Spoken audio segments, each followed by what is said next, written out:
पिछले पार्ट 6 में चाल, समय और दूरी के पार्ट 6 में जिस टाइप का बतलाए थे उसी टाइप का 7 में भी है।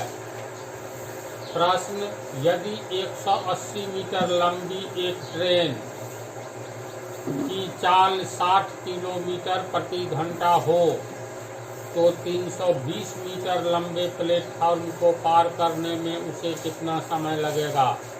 पुनः देखो प्रश्न को। 180 मीटर लंबी ट्रेन जिसकी चाल 60 किलोमीटर प्रति घंटा है, 320 मीटर लंबे प्लेटफॉर्म को पार करने में उसे कितना समय लगेगा। तो चित्र को देखो, ये AB एक प्लेटफॉर्म है, ध्यान से देखो। इस पर MN एक ट्रेन अब इस पोजीशन में यहाँ आ गई है। ये ट्रेन पीछे से आ रही है, तो यहाँ आने पर अब प्लेटफॉर्म को टपने का काम शुरू कर दिया।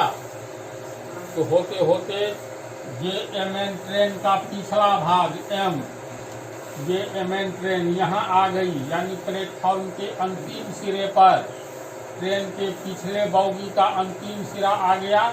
तो कहेंगे ये ट्रेन प्लेटफॉर्म AB को पार कर गई, कहेंगे। तो ये प्लेटफॉर्म का लंबाई 320 मीटर दिया हुआ है, ट्रेन का लंबाई 180 मीटर। तो वास्तव में ये MN ट्रेन प्लेटफॉर्म को पार करने में, देखो यहाँ से दूरी तय की कहाँ तक, इसका ये इंजन है, धुआं दे रहा है, ये धुआं दे रहा है। ये इंजन जो है देखो तो बिंदु M से लेकर के यहाँ तक की दूरी तय की, यानी प्लेटफॉर्म की लंबाई और अपनी लंबाई के बराबर दूरी तय करेगी जब प्लेटफॉर्म को ट्रेन पार कर जाएगी।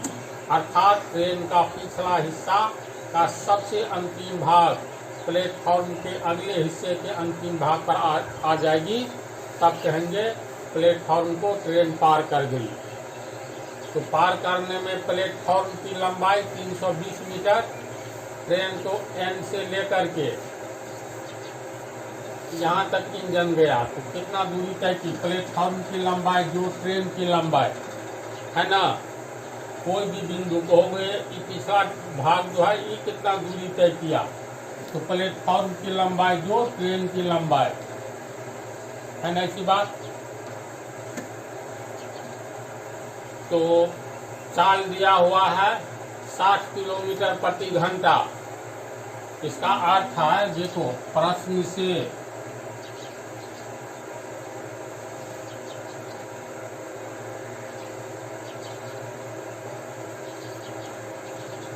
ट्रेन की चाल बराबर 60 किलोमीटर प्रति आवर, ठीक है।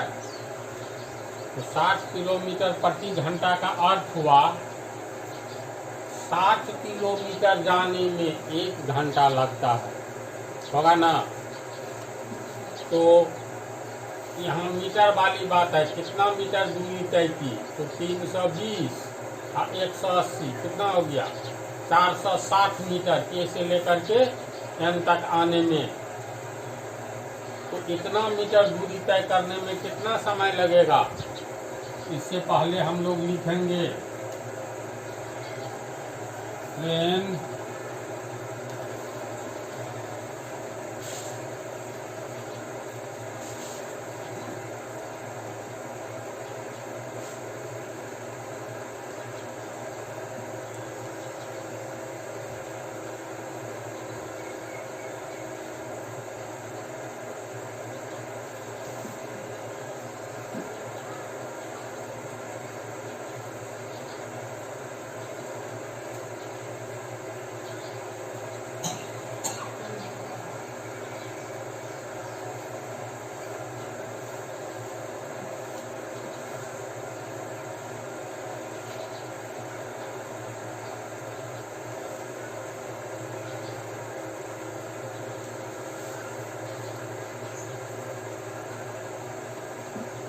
ट्रेन के द्वारा प्लेटफॉर्म को पार करने में तय की गई दूरी बराबर प्लेटफॉर्म की लंबाई जो ट्रेन की लंबाई।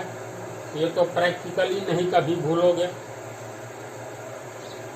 तो तय की गई दूरी प्लेटफॉर्म की लंबाई कितनी हो गई 320 मीटर, ट्रेन का 180 मीटर। तो 320 मीटर और जोड़ 180 मीटर, 500 मीटर हो गया ना जी, 500 मीटर हो गया। ट्रेन प्लेटफॉर्म को पार करने में 500 मीटर की दूरी तय करेगी। तो 500 मीटर जाने में कितना समय लगेगा यही पूछ रहा है, अर्थात प्लेटफॉर्म को पार करने में, यानी 500 मीटर की दूरी तय करने में कितना टाइम लगेगा। तो 60 किलोमीटर की दूरी प्रति आवर यानी 1 घंटा में तय करती है, क्योंकि ट्रेन 60 किलोमीटर की दूरी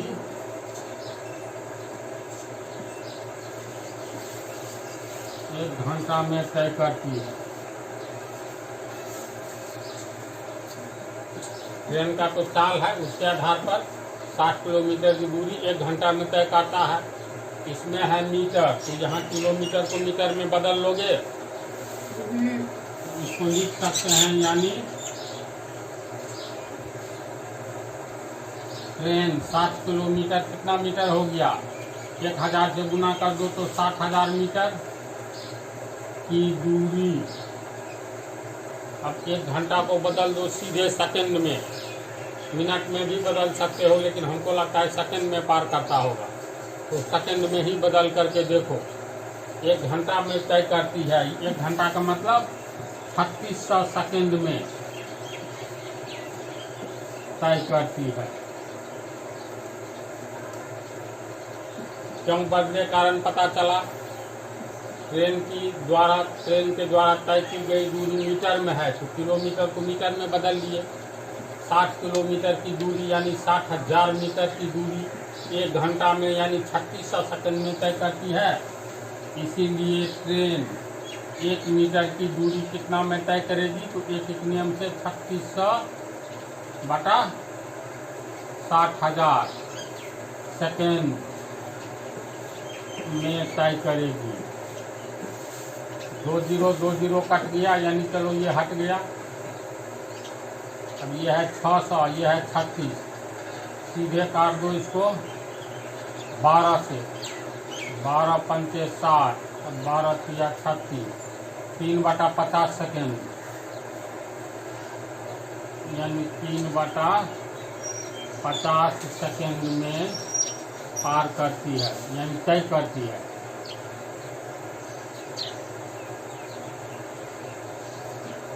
एक मीटर की दूरी कितना में तय करेगा ट्रेन 1 मीटर की दूरी तय करेगा 3 बटा 50 सेकेंड में, 3 सेकेंड का 50वां भाग। इसीलिए कितना मीटर दूरी तय करना है प्लेटफॉर्म को पार करने के लिए, तो 500 मीटर है ना। इसीलिए ट्रेन 500 मीटर की दूरी 3 बटा 50 गुने 500, 50 10, 3 गुने 10 बराबर 30 सेकंड में। समझा? आंसर में क्या लिखेंगे, अतः 30 सेकंड में ट्रेन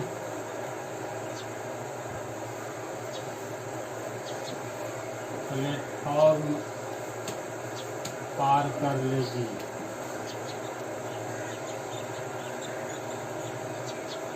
यही हो गया आंसर। बोलो समझा इसको, कोई प्रॉब्लम नहीं ना, चलो उतारो।